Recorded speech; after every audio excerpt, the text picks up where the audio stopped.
Je m'appelle Romain Couturier. Je suis organisateur de conférences aussi, donc je sais combien il est important d'avoir des sponsors, donc un grand merci à eux. Alors moi je viens de Lyon, je suis une quenelle comme on dit par chez moi. Donc je vous invite à passer, si vous ne connaissez pas la ville de Lyon, je vous invite à passer un week-end dans cette belle ville. Il y a plein de choses à voir. Tous les slides, j'aurais dû le mettre avant, mais tous les slides seront disponibles sur Internet. Et je m'excuse par avance, comme je viens de transférer ma présentation sur ce poste, eh bien, la police n'est pas du tout la bonne. Donc je ne sais pas du tout ce que ça va... Voilà, on va s'adapter au changement plutôt que de suivre le plan initial. Alors, comme je vous disais, si vous venez à Lyon, vous aurez l'occasion de voir et de visiter notamment la basilique de Fourvière. Venez le 8 décembre, c'est la fête des Lumières, c'est un endroit magnifique. Vous venez le 14 juillet pour le feu d'artifice. C'est voilà, le vieux Lyon, sont classés patrimoine mondial de l'UNESCO, ses petits bouchons, son vieux Saint-Jean, la place Bellecour. Ah là là, donc j'y retourne ce soir, ça me fait plaisir. Et puis si vous venez à Lyon, ou peut-être si vous êtes déjà passé par Lyon, vous avez peut-être aussi croisé le tunnel de Fourvière. C'est la face cachée de Lyon d'ailleurs, enfin c'est pas vraiment la face cachée, c'est la face cachée de Fourvière. C'est pas la meilleure face. Généralement, quand je parle de Lyon, les gens disent « Oh, c'est moche ». Bah oui, parce que quand vous arrivez à Lyon, vous voyez ça. Autant vous dire que ça donne pas du tout envie de s'arrêter, c'est normal. Puisque le tunnel de Fourvière, à la base, c'est une autoroute qui devait passer en plein centre de Lyon, dans la fin des années 70, quand, au seuil de l'urbanisation des villes, eh bien, on avait envie d'avoir une grosse autoroute. Et par la lutte de quelques élus, ils ont réussi à décaler cette autoroute, qui passe maintenant sous Fourvière. Et donc, on a droit à ça. C'est-à-dire, tous les jours, on a droit à un merveilleux bouchon. Un bouchon très compliqué à expliquer parce que voilà, vous avez des gens qui arrivent de partout. Et pourquoi je vous parle de ça? Parce que il n'y a pas très longtemps à Lyon, enfin il y a un an, il y a 2 ans pardon, ils ont réduit la vitesse de 110 à 90 km/h sur tous les boulevards périphériques. Et alors moi je suis très content de ça parce qu'en tant qu'agiliste et en tant que voilà, enfin dans mon activité d'accompagnement avec les équipes, je parle beaucoup de flux et je leur dis ralentissez, ralentissez, c'est vachement bien. Dans la vraie vie, c'est pas vachement bien, c'est très très mal perçu. Donc quand les gens vous leur dites vous passez de 110 à 90, les gens ils ont l'impression de s'ennuyer quoi. La réalité, c'est qu'à Lyon, on n'a jamais eu aussi peu de pics de pollution que depuis qu'on roule moins vite. Tout simplement, non pas parce qu'il y a moins de voitures, voire il y en a même encore plus, parce qu'il y a de plus en plus de Parisiens qui déboulent à Lyon, tout comme vous à Montpellier, vous avez aussi, j'imagine, votre lot d'expatriés. Et donc, moi quand j'explique ça à mes copains, ils me disent non, on ralentit. Et c'est ça l'objet aujourd'hui de la conférence. Je travaille beaucoup en Scrum avec des équipes, et puis des fois Scrum ça marche pas. Ça marche pas, ou on n'y arrive pas, parce qu'on est dans des environnements extrêmement variables, difficiles à prédire, des équipes qui sont pas forcément auto-organisées. Et au bout d'un moment, faut bien se rendre à l'évidence qu'on peut pas non plus toujours tout pousser. Et donc l'idée, c'est de proposer un autre mécanisme. Alors,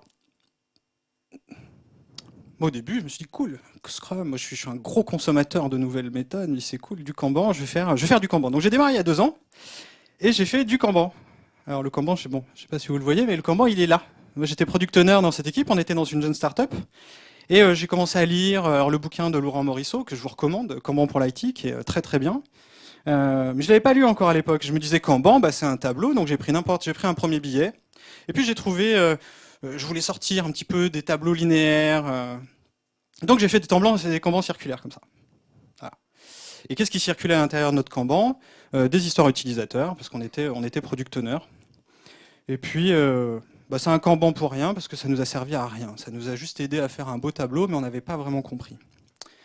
Donc après, j'ai dit, bon, on va quand même revoir un petit peu la base. Donc je me suis documenté sur Kanban, donc les 5 principes de Kanban, visualiser le flux, limiter le travail en cours, gérer le flux, rendre les règles de travail explicites et s'améliorer en continu. Déjà, c'est beaucoup plus loin qu'un simple tableau un peu fun avec des choses qui circulent. Et donc, dans toutes les équipes où j'arrive maintenant, il y a des problématiques où je ne réponds plus par Scrum. D'ailleurs, même de temps en temps, je réponds même plus par l'agilité. D'ailleurs, je réponds même plus avec toute la terminologie qui parfois est un peu barbare. J'essaye plutôt d'activer d'autres choses. Et par exemple, dans cette agence web, quand je suis arrivé, ils avaient un super tableau. Un super tableau avec donc plein de projets, une équipe de 5-6 personnes, et plein de projets. Et ils géraient leur tableau à la personne. Donc vous arriviez, chaque ligne, c'était une personne. Et quand on se pose la question en Kanban de qu'est-ce qui circule dans le flux, j'aurais proposé de juste de voir, ok, essayer de voir différemment, et plutôt que de passer à une gestion de personnes, passer à une gestion de projet. Ils ont totalement inversé la gestion de leur boulot. Ça leur a ouvert les yeux de manière extraordinaire. Ça n'a pas du tout réglé leurs problèmes. Non, parce que des fois, on dit avec l'agilité, on a l'impression que ça va tout régler. Pas du tout. Hein. En Kanban, ça a même été encore pire quand ils ont inversé le tableau, parce qu'ils ont vu encore beaucoup plus de problèmes que ce qu'ils avaient. Mais pour la petite histoire, je continue de bosser avec eux. C'est pas pour ça qu'ils m'ont viré. Donc ça, c'est voilà, c'est mes premières expérimentations Kanban. C'est pas très voilà. Ça se résume encore à des post-it qui circulent, mais ils circulent différemment. Et puis j'ai continué toujours dans la même agence. J'ai travaillé sur un projet, là, un vrai projet. Donc là on s'est dit on va faire du Scrum parce qu'on a un vrai projet. On a un client qui veut pas être agile, mais c'est pas grave. On va faire un projet. Et donc j'ai travaillé avec la product owner. Donc déjà je l'ai formé à être product owner. Et on a travaillé sur les histoires utilisateurs parce que quand même on nous bassine avec les histoires utilisateurs. C'est un peu l'outil de travail préféré pour exprimer le besoin fonctionnel qu'on gère dans son backlog. Ça a été un exercice qui a été très dur. Très dur. Surtout que en arrivant, voilà, les histoires utilisateurs, c'est ici. Et en fait, quand je suis arrivé, ils avaient déjà 6 mois de spécification. Toujours difficile d'arriver dans un environnement où vous avez déjà des choses décrites. Et qu'est-ce qu'ils avaient? Ils avaient ce qu'il y avait en bas. Des écrans. Et en fait, en rediscutant avec la product owner, on s'est rendu compte que on a introduit finalement une terminologie qui n'était pas nécessaire, alors qu'il y avait déjà un outil de travail. Et ces outils de travail, eh bien, c'était les écrans. Et en fait, dans cette organisation, dans cette entreprise, leur unité de travail, ce sont les écrans. Et je me suis dit, bah ouais, ça m'interroge tout ça, parce que on dit bien, voilà, dans un Kanban, il y a des unités de valeur. Et qu'est-ce qui circule dans ce Kanban? Et moi, finalement, je l'ai poussé à faire circuler des histoires utilisateurs qui, en plus, fallait reconnecter à des écrans. Enfin, c'était très compliqué. Alors que si on avait pris ça tout simplement à la base, ce qui est un des piliers de Kanban, hein, respecter le process, on aurait peut-être pu... on aurait pu mieux faire. Avec des si, on referait le monde. Je referais plein de choses. Là, dans un autre environnement, je suis chez un éditeur. Alors là, on est multi-projet, multi-client, avec du live 24/24. C'est une équipe de dev qui est en grosse difficulté, puisqu'elle doit gérer du support, du dev, des nouveaux projets. Les commerciaux vendent, parce qu'ils sont extrêmement forts. Les devs, malheureusement, produisent des bugs, donc le service client sonne toute la journée. Donc il y a beaucoup de choses qui rentrent dans le Kanban, là, à droite. Et c'est des gens qui s'entendent assez mal avec les opérationnels. Quand on a mis en place le Kanban, ça a été un Kanban pour fédérer, un Kanban pour recréer de la communication entre à gauche le dev et à droite l'exploitation.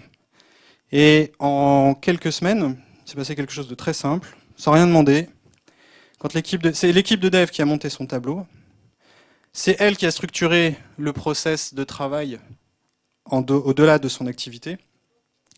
Et c'est elle qui a invité les opérationnels. Alors les daily meetings ont pris une couleur particulière, hein, puisque avant ils s'engueulaient qu'une seule fois par mois, maintenant c'était tous les jours. Mais au moins c'était un quart d'heure tous les jours. Et ça n'a pas duré très longtemps, puisque au bout d'un moment ça a permis de faire émerger quoi? Mais qu'il y avait un problème au milieu là. Et le problème c'était quoi? C'était la maturité au niveau de l'intégration. Donc là c'était vraiment du Kanban pour faire comprendre et pour partager. Donc on retrouve tous les éléments du Kanban, on a de la visualisation, on voit le flux qui est structuré tout en haut, là on a les différentes étapes du process, les limites qui sont posées, les règles en cours et les règles de passage à terminer, et l'amélioration continue. En ligne ce sera beaucoup plus visuel. Et à côté, on avait les métriques, puisque ce que Kanban nous conseille, c'est, dans la méthode Kanban, ce qu'on retrouve, c'est d'avoir une carte de contrôle, un diagramme de flux cumulé. Et on l'avait monté. En fait, ce qu'on a vite découvert, c'est que le temps de cycle de ce flux Kanban, c'était 100 jours. Alors pour ceux à qui ça ne parle pas, On va le faire simple. C'est-à-dire qu'au bout de 2 mois, on avait réussi à extrapoler qu'entre le moment où le commercial rentre dans la pièce et a une demande, et le moment où elle est mise en prod, il s'écoule 100 jours. 100 jours, ça fait un tiers d'année. Quasiment. Donc ça nous a permis de faire quoi? Ça nous a permis de mobiliser une réunion de crise avec tous les managers, puisqu'évidemment, ce n'était pas acceptable. On n'est toujours pas dans la solution. Hein. On est vraiment dans, voilà, on est dans l'observation, on est dans la constatation d'un système qui va mal, mais la question c'est pourquoi il va mal. Et je les ai interviewés avant de préparer cette conférence. Aujourd'hui, ça va toujours mal. Ça va moins mal, mais ça va un peu mieux. La bonne nouvelle, c'est qu'ils ils continuent les daily meetings avec les DevOps, enfin avec les Ops. Ils n'ont pas réduit leur temps de cycle, mais ils ont beaucoup plus de communication qu'ils n'avaient pas. Donc ça leur permet tout simplement de dire quoi? Ça leur permet de dire non. De dire non à des clients. Et ça a été très très très compliqué. Dans une autre agence web, et moi dans mon activité de coaching, j'ai des problèmes avec des équipes, enfin avec des personnes qui me disent, par exemple, là je travaillais dans une agence web, j'ai des devs qui disent ouais, le graphiste de toute façon il est toujours en retard, le designer il est toujours en retard, les PO ils savent pas nous donner les specs. Il y en a qui s'y retrouvent. Enfin bref, c'est toujours la faute des autres, quoi.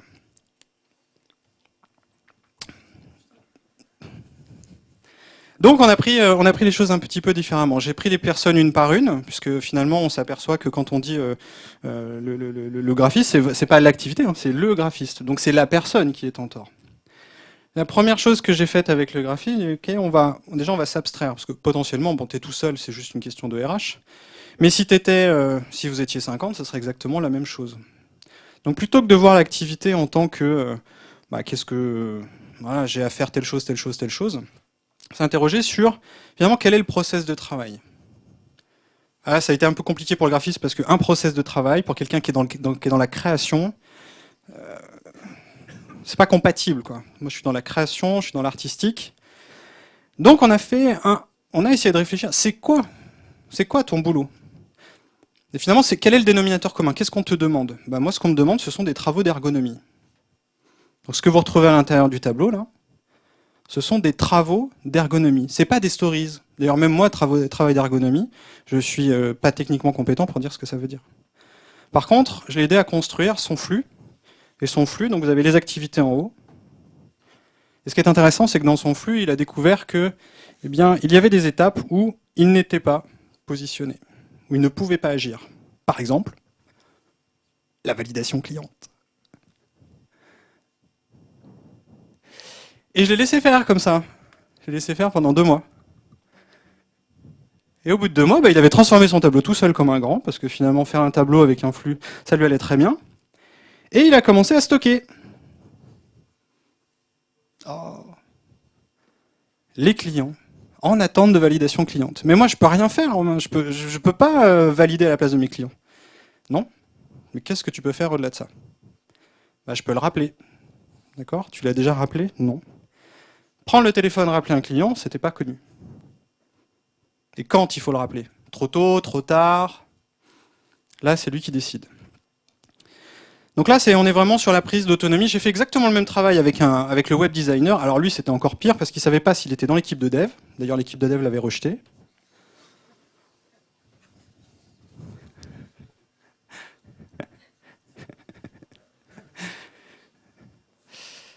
Donc je dis, écoute, tu n'es pas seul. Tu restes. On va essayer de trouver les formes de connexion que tu as avec les autres. Donc quels sont les travaux qu'on te demande à toi? Là, c'était du travail de design. Donc là, on a un ensemble de pages. Très bien. Tu es tout seul. Et apparemment, tu n'as pas plus beaucoup d'amis. Mais c'est pas grave. La question, c'est pas parce que là, après, on arrive sur des problématiques humaines où oui, mais eux, ils sont méchants, et puis eux, et puis alors lui, de toute façon, il faut rien, et puis il sait pas s'organiser. Oui, c'est des ressentis, ça. Factuellement, il se passe quoi? Factuellement, il se passe ça. Donc certes, tu n'es pas au daily meeting, mais peut-être que tu peux les inviter après le daily meeting à leur dire ok, écoutez, maintenant moi je vais faire mon propre daily meeting, je suis tout seul, tous ceux qui ont envie de venir viennent avec moi, et vous allez voir ce qui se passe. Et vous allez comprendre pourquoi, moi, je ne peux pas me synchroniser sur vos itérations, parce que j'ai d'autres entrées, et ces entrées, elles viennent d'ici, et mon travail s'écoule comme ça. Et comme je ne suis qu'un seul homme, eh bien, j'ai une capacité de travail qui est limitée à 2-3 éléments en cours. Or, on voit que dans mon tableau, j'en ai plus. Et tout ce travail-là, on l'a fait au niveau, je l'ai fait aussi avec les PO. Dans une agence web, on est dans un environnement multi-PO. Multi-PO, donc chaque PO a à peu près 7-8 projets, à peu près 7-8 clients. Ils sont 4, donc vous faites les multiplications. Et on avait comme ça constitué un flux global sur l'ensemble de la chaîne de production qui partait vraiment de l'apparition du projet jusqu'à la livraison. Ça, au niveau dev, on avait modélisé tout le process Scrum. Donc là, ça fait un tableau qui fait à peu près 10 mètres de long. Et les PO, au bout d'un moment, ils me disent « mais c'est compliqué là, parce que nous, ça ne nous intéresse pas cette vue-là. » Ok, donc on va faire un Kanban de vos projets.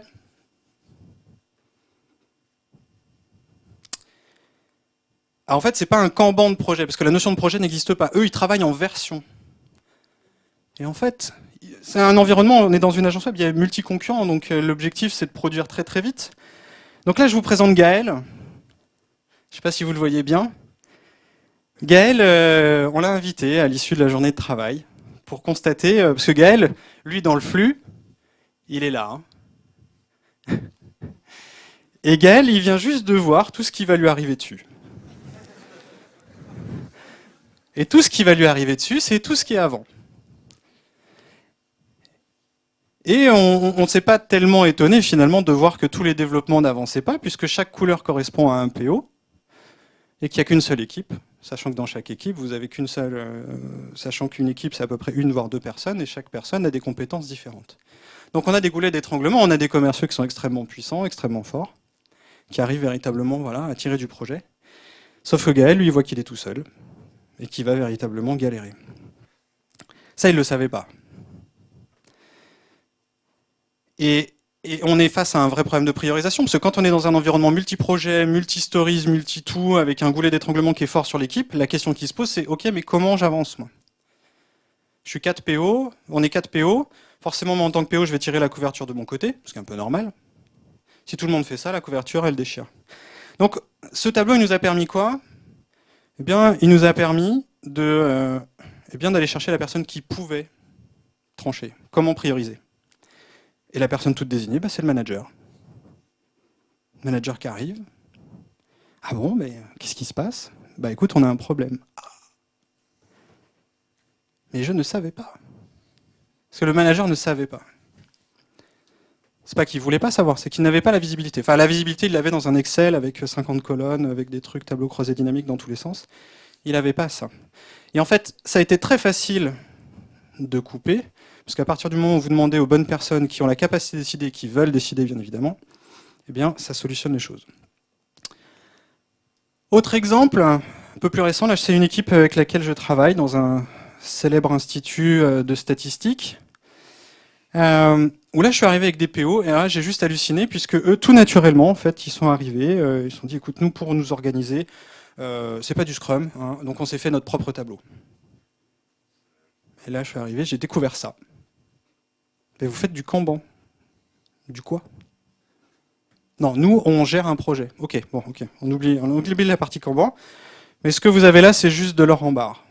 Donc on va s'en servir, on va travailler sur les règles, donc les post-it bleus. C'est-à-dire entre chaque étape, j'ai pas du tout repris leur process avec eux. On l'a gardé tel quel. On a juste structuré encore un peu plus. Comment vous passez d'une activité A à une activité B, avec qui, quand, comment et pourquoi? Ça fait déjà beaucoup trop de questions. Qui, quand, comment, pourquoi? Et qui sont des vraies questions.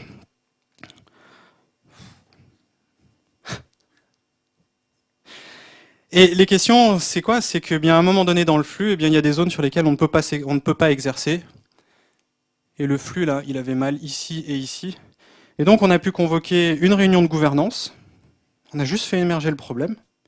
Le problème, ce sont les décideurs, ceux qui décident. Ceux qui décident ne prennent pas les décisions. Pourquoi? Parce qu'ils sont ceci, ils sont cela, ils sont plus, ils sont moins.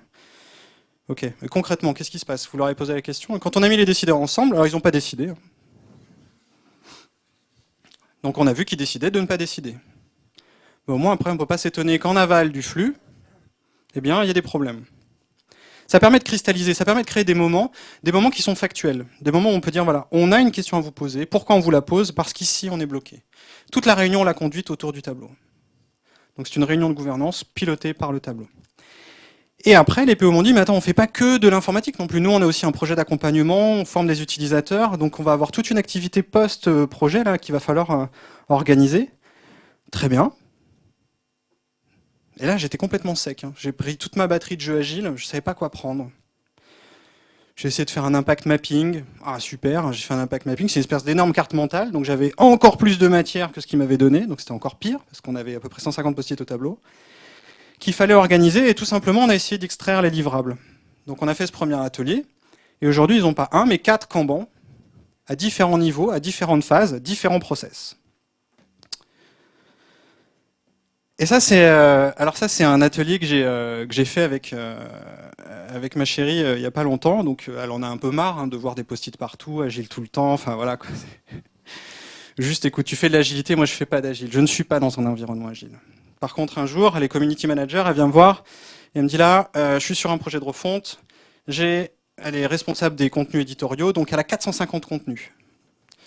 On est vendredi soir, on est tous les deux un peu fatigués, on va dans un bar, on se pose. On commence à discuter, elle me dit voilà, je vais m'organiser, enfin il faut que je m'organise, je ne sais pas comment m'organiser. Ok, donc qu'est-ce que tu as à faire? Bien, moi j'ai chaque contenu là, il faut qu'ils avancent. Il faut que ces contenus-là, ils soient écrits, ils soient validés, enfin ils soient écrits, relus, validés, réintégrés sur la plateforme. J'en ai 450 comme ça. Comment je m'organise? Je suis toute seule. Et là on est dans une administration, je ne dirais pas laquelle. Et là, vous avez devant vous voilà, une photo tous les mois.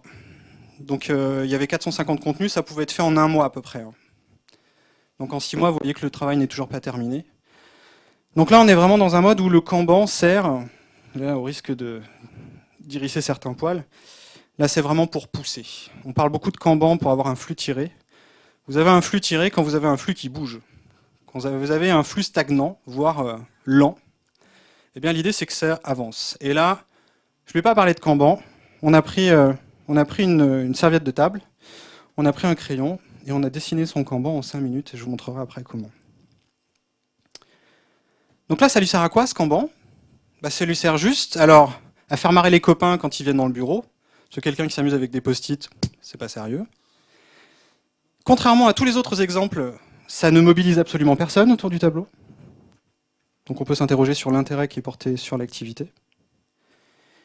Et plus globalement, ça lui permet de relancer. Donc c'est une vraie chef de projet pour le coup. Il faut que tu fasses ça. Et je relance, et je relance, et je relance, et je relance. Et c'est long et c'est dur. Et ça n'avance pas.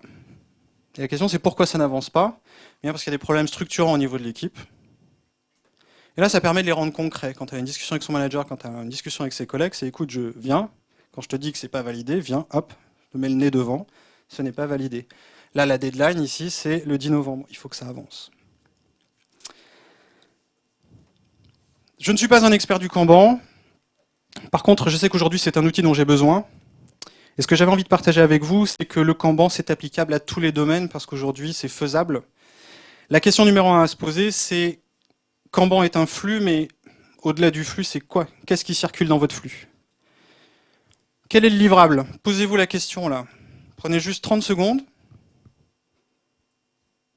Bon, 10 parce qu'on est en retard. Vous l'avez? Qu'est-ce que vous voulez suivre? Quand est-ce que ça se termine, ce livrable? Quand est-ce que vous dites c'est bon, c'est fini? Et à quel moment ça apparaît? Et après, une fois que vous avez ça, c'est hyper simple.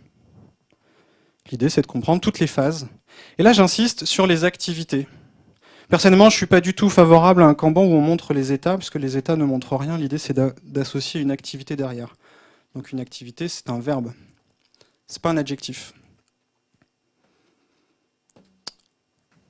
Et ça, on n'avait même pas fini notre première bière qu'on avait déjà monté le Kanban de ma copine. Et avec toutes les personnes avec qui on a travaillé, on a pu monter un premier Kanban. C'est pas le dernier, c'est le premier.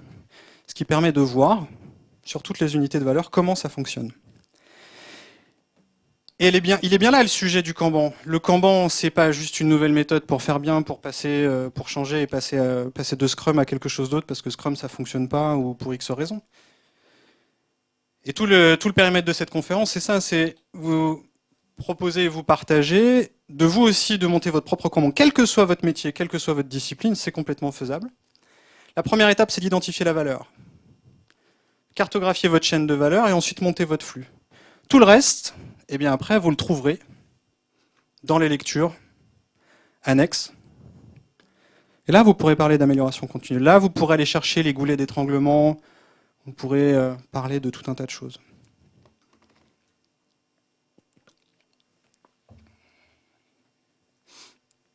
Alors, j'aurais pu m'arrêter là, en fait. J'ai même masqué des slides, parce que des retours d'expérience, j'en ai plein d'autres. Et puis, en février, je discute avec un copain, et il me dit comment ça va, ton activité d'indépendant, tout ça. Je fais, écoute, je sens que je suis un peu sec, là. Mais pourquoi tu bosses? Je fais, bah, je sais pas, je sais pas. Et c'est toujours curieux de voir, en fait, qu'on est plein d'agilistes, et en fait, de pas du tout appliquer les choses qu'on prône. Enfin, ça, c'était avant. Maintenant, c'est pas vrai. Donc j'ai commencé à monter mon propre Kanban. Et puis la saison estivale a commencé, on a fait un barbecue. Il me dit alors ton activité, on était au mois de juin, ça va mieux? Bah ouais. Alors voilà, j'ai monté mon premier Kanban. J'ai un gros backlog de trucs. Mais tu fais quoi? Enfin, c'est quoi ton métier en fait? Bah moi je fais du coaching. Donc j'ai des missions de coaching dans mon flux. Puis je fais des formations. Donc j'ai des tickets formation. Et puis, je fais de la facilitation graphique. On vous en a parlé tout à l'heure. Donc j'ai des missions de facilitation graphique. C'est pas du tout la même chose. Puis je donne des cours. Ah. Puis je fais aussi de l'activité associative. Donc j'ai des conférences, comme aujourd'hui, à préparer. Tout ça, ça me prend du temps sur mon activité. Donc j'ai essayé de commencer à réfléchir. Et j'ai mis ça au-dessus de mon bureau. Et là, wow, ça stocke. Ouais, j'ai plein de trucs, je suis trop content. Je bosse à fond. C'est cool. Mais non, c'est pas cool du tout. Non. Ça, c'est des conneries. Ça, c'est ce qu'on vous dit pour vous vendre. Mais dans la vraie vie, non, dans la vraie vie, c'est génial. Dans la vraie vie, c'est génial. Pourquoi? Parce que déjà, juste avec 2 codes couleurs, j'ai des activités lucratives et des activités non lucratives. En vert, c'est ce qui paye. En non vert, c'est ce qui ne paye pas. Ce qui ne paye pas en monnaie, mais ce qui paye d'une autre manière. Simplement pour vous dire quoi? Que l'unité de valeur, c'est pas forcément de la valeur financière. Et puis, comme je me déplace de temps en temps, j'ai eu le réflexe naturel de me dire, oh là là, faut pas que je le perde, donc je vais me faire un super Trello que je tiens pas du tout à jour. Mais néanmoins, je l'ai quand même, parce que des fois, ça me sert par exemple à publier une impression à l'écran un peu plus propre pour une conférence, pour pas paraître non plus juste artisanal. Et ça, c'est il y a 15 jours. Parce que j'arrive pas à me défaire de mes post-it. C'est terrible, c'est terrible. Je n'arrive pas. Pourtant, à mes clients, je leur dis, attendez, à quoi ça sert de garder tous vos bugs dans votre bug tracker, votre backlog de 800 stories, franchement, c'est simple, on coupe. Eh mais moi, je coupe pas. Pourquoi je coupe pas? Tout simplement parce que entre la perception que j'ai de mon activité et la réalité, et c'est ce que me renvoie le Kanban aujourd'hui, c'est qu'il y a une énorme différence. Tout ce qui est là, c'est ce que j'arrive pas à lâcher. C'est des affaires que j'aurais pu gagner, mais que j'ai pas gagné, mais quand même que je me dis que je vais les relancer à un moment donné, alors que finalement, tout le monde s'en fout. Mais oui, parce que ça n'a de la valeur que pour moi, c'est pas de la valeur pour les autres. Donc ça, j'ai supprimé. Et alors au début, je faisais comme tout le monde. Je sais pas, vous avez peut-être une to-do. Moi, j'avais ça au début. Tous les jours, je me faisais une feuille A4. D'ailleurs, tous les matins, au petit-déj, il faut que je fasse ça, il faut. Alors, on se fait une liste de trucs hallucinants, et puis le soir, on arrive à dire, ah, j'ai rien fait. On est nombreux. Hein. Alors, c'est toujours la question, est-ce que vous voyez le verre à moitié vide ou à moitié plein? Vous avez forcément fait des choses, c'est juste que vous n'avez pas fait toutes les promesses que vous êtes données. Moi, je ne fais pas toutes les promesses que je me donne, tout simplement parce que je m'en donne trop. Et le premier enjeu déjà de simplification d'un flux, vous pouvez prioriser, vous pouvez faire du flux, vous pouvez faire du Kanban, vous pouvez faire du Lean, vous pouvez faire du Scrum. La question à vous poser, c'est quel est le niveau de promesse qu'on se donne? Si on fait moins de promesses, on a beaucoup moins de choses à faire. C'est beaucoup plus rassurant. Et le Kanban précédent que je vous ai montré, c'est un Kanban d'activité. C'est pour structurer mon activité professionnelle. Donc je suis passé d'une liste de tâches à une activité professionnelle. Mais j'ai toujours cette liste de tâches. Et ça, je l'ai percuté il n'y a pas très longtemps. J'ai deux niveaux de Kanban, en fait. J'ai un Kanban professionnel, où on pourrait 10, 50, 100, ce serait le même qu'avant. Et j'ai un Kanban personnel. Ce qui fait que je peux avoir mon Kanban personnel qui est complètement saturé, c'est-à-dire moi en tant qu'individu, là où mon Kanban d'activité, lui, il est cool. Ça glisse, ça coule. La réciproque est vraie. Je peux avoir un flux business qui est complètement saturé, mais un flux personnel qui ne l'est pas. Tout ce que je vous livre là, c'est pas encore finalisé d'analyser. Hein. Je suis en plein apprentissage. Alors j'ai fait comme la méthode le dit. J'ai calculé mes temps de cycle, donc j'ai une carte de contrôle que je serai incapable de vous expliquer aujourd'hui, tout simplement parce que je ne sais pas quoi en faire. Je ne sais pas quoi en faire pour une raison simple, c'est que aujourd'hui je n'ai pas la maturité, et c'est exactement ça que je constate quand toutes les implémentations de Kanban, on a mis en place ces choses-là, et moi j'ai beaucoup de clients qui ont abandonné les cartes de contrôle. Pourquoi je la garde aujourd'hui? Tout simplement parce que le temps d'appréciation de l'amélioration continue, il est beaucoup plus long. Et ces métriques-là, le jour où on en aura besoin, eh bien, il faudra les avoir. Donc je vous invite quand même, ça prend à peu près 30 secondes à mettre à jour tous les matins, c'est 0. Et je me suis fait mon diagramme de flux cumulé. Du coup, comme j'ai mes différentes phases, j'ai mon stock par phase. Mon process, il est simple. Hein. J'ai un élément qui tombe, ensuite on fait une phase de vision, une phase de contractualisation, ensuite je prépare, je produis et je finalise. Et en discutant avec mon père un jour, il me dit « Mais attends, tu sais que ta première priorité, c'est être payé. Ta deuxième priorité, c'est facturer. » Et en fait, quand on reprend rien que ces deux éléments-là, alors encore bon, je ne lui en parle pas, hein. Quand on reprend ces deux éléments-là, tout simplement, c'est la fin de mon flux. La quatrième priorité, c'est vendre. Et la troisième priorité, c'est vendre. Et la quatrième, c'est produire. En fait, c'est faux. Ces priorités-là, elles changent. C'est-à-dire qu'en fonction du temps, je ne vais pas avoir le même niveau de priorité. Donc je ne vais pas activer les mêmes choses tout le temps. Et en fait, quand on revient au début de mon histoire, quand j'étais sec, eh bien fin mars, effectivement, j'avais un petit stock. Et donc tout l'enjeu là qui va être pour moi dans les prochains mois, ça va être de fixer des limites pour savoir. Alors vous voyez, je vous ai pas menti, hein.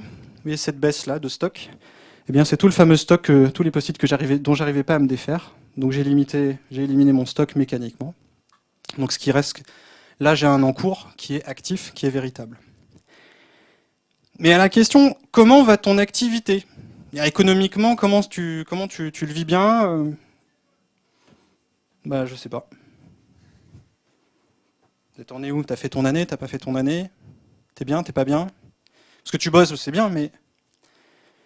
Je me dis, mais attends, mais là j'ai un outil génial. J'essayais de tenir à chaque fois que je vendais un truc, c'était un peu bancal. Et en fait, c'est tout simple. Donc là, c'est un pari que j'ai fait avec quelqu'un qui est dans la salle. C'est le pari de vous montrer aujourd'hui l'état de ma trésorerie. Je suis transparent. En fait, sur chaque élément, eh bien, je peux associer une valeur économique. Cette valeur économique, je sais quand elle est payée, je sais quand elle est en cours de facturation, je sais ce qu'il me reste à produire, je sais ce qu'il me reste à préparer, je sais ce qu'il me reste, je sais ce que j'ai vendu, et je sais ce que potentiellement je peux faire. Et donc, à partir de là, je peux piloter mon activité économique, tout simplement à partir de mon flux. Voilà ce que je voulais vous proposer sur cette session Kanban pour tous. Le Kanban, c'est vraiment fait pour tous. J'ai d'autres exemples qui fonctionnent aussi dans des centres de calcul, qui fonctionnent dans d'autres environnements type la photographie. Bref, tous les domaines d'activité sont éligibles. La question, c'est de trouver son flux, c'est de trouver sa valeur. Et c'est d'aller prendre conscience de ce que vous pouvez faire de cet outil. C'est pas juste un outil de visualisation. La visualisation, c'est l'étape numéro 1. L'objectif, c'est de prendre conscience. Que peut vous apprendre toutes ces informations? C'est quelque chose qui est long, et qui nécessite de l'introspection, et qui va vous inviter à, déjà, à stabiliser avant d'optimiser. On le répétera jamais assez, mais on ne peut pas optimiser quelque chose qui n'est pas stable. Et c'est bien souvent ce qu'on nous demande. Et la deuxième chose, eh bien, c'est de vous envisager comme un système. Et dans un système, il y a plusieurs flux. Donc on ne peut pas réduire le Kanban à une simple bande comme ça qui va de gauche à droite. Il faut envisager tout ce qui va autour. Voilà. Je vous souhaite bonne continuation dans le flux. Si vous avez des questions.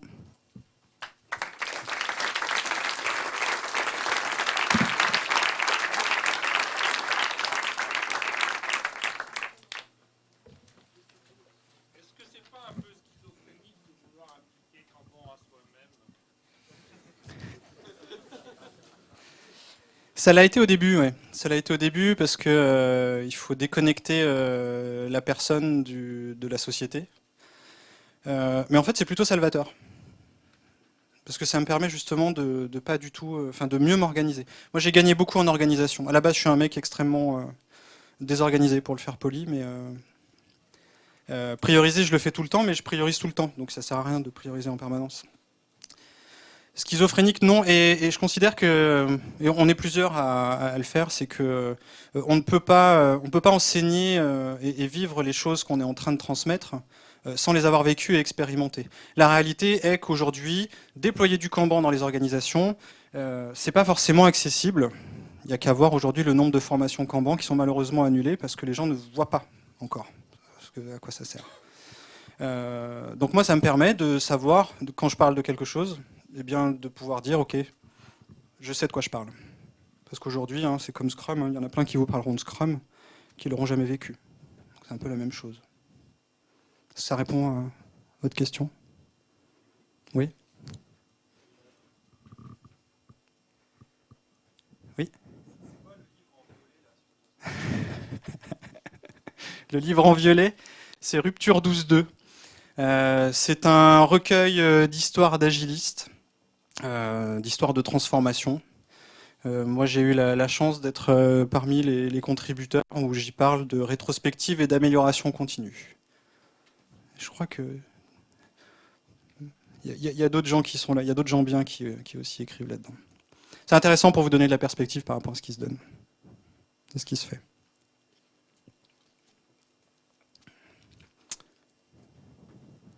D'autres questions? Oui. Ça se fait là, quand j'ai une connexion Wi-Fi qui tient debout. Mais oui, je l'ai publié en mieux, parce que vous voyez, c'est moche. En fait, j'ai une police super sexy normalement, qui passe super bien, mais là, qui m'a complètement explosé au nez.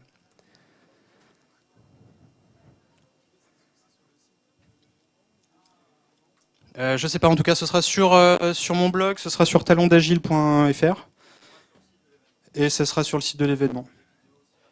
D'accord, mais je fais la pub pour mon blog d'abord.